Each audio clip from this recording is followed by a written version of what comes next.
He was known as the King of Pop, but his reign on the throne wasn't always easy. Michael Jackson was born in Gary, Indiana in 1958, the fifth son of steelworker Joe Jackson. His childhood was difficult, as Joe assembled his boys into a group and worked them incredibly hard, while his mother's Jehovah's Witness faith kept the family isolated from outside influence. The Jackson 5 were an instant phenomenon, becoming the first group in history to have their first 4 singles hit #1. I mean, when the Jackson 5 came along, everybody loved it. I mean, it was, I think particularly black audiences responded to him like he was their kid brother. But white audiences heard these great songs and they saw this kid on a stage. It was fantastic. While working on the film The Wiz, Michael met producer Quincy Jones, who would help produce his first solo album, Off the Wall, which would eventually sell 7 million copies. Jackson's next project became the biggest selling album of all time. Propelled by pristinely produced pop hits like Billie Jean and groundbreaking music videos, Thriller helped Jackson, sporting his signature sequin glove, moonwalk his way to becoming the biggest star of the 80s. Well, on stage, Michael Jackson was just an explosive performer. Stuff, again, that he learned from Jackie Wilson and James Brown. He took that and did his own version of it.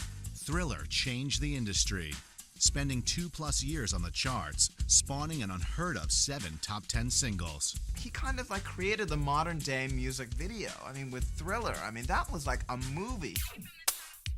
As his fame grew, so did the focus on Jackson's eccentric personal life.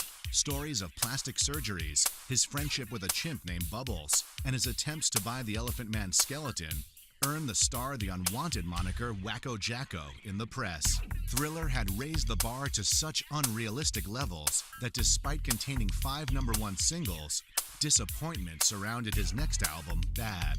His 1991 album, Dangerous, debuted at #1, but didn't stay there long.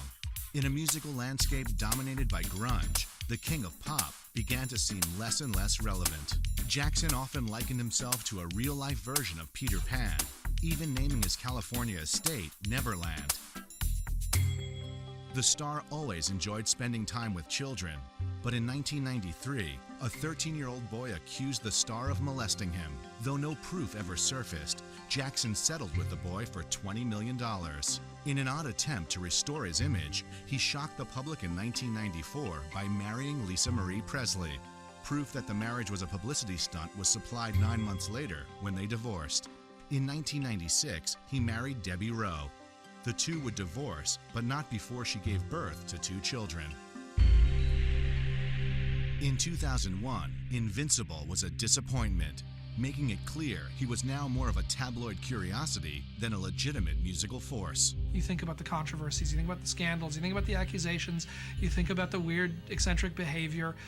By the time you get down to, oh right, and he's one of the greatest singers of all time, that's way down on the list. That's a very difficult thing to come back off of. Just when the public thought they had seen it all, Michael's behavior as a father, which included hanging his son over a balcony in Germany, made Jackson seem more peculiar than ever. Michael Jackson reached heights of fame few people in pop culture history have ever known. Sadly, on June 25, 2009, just weeks shy of a final concert tour, This Is It, Michael Jackson passed away at age 50. The entire world seemed to stop to mourn his passing. The King of Pop, who once moonwalked above the music world, leaves behind a legacy of chart-topping music and historic performances that are etched forever in the hearts of his fans.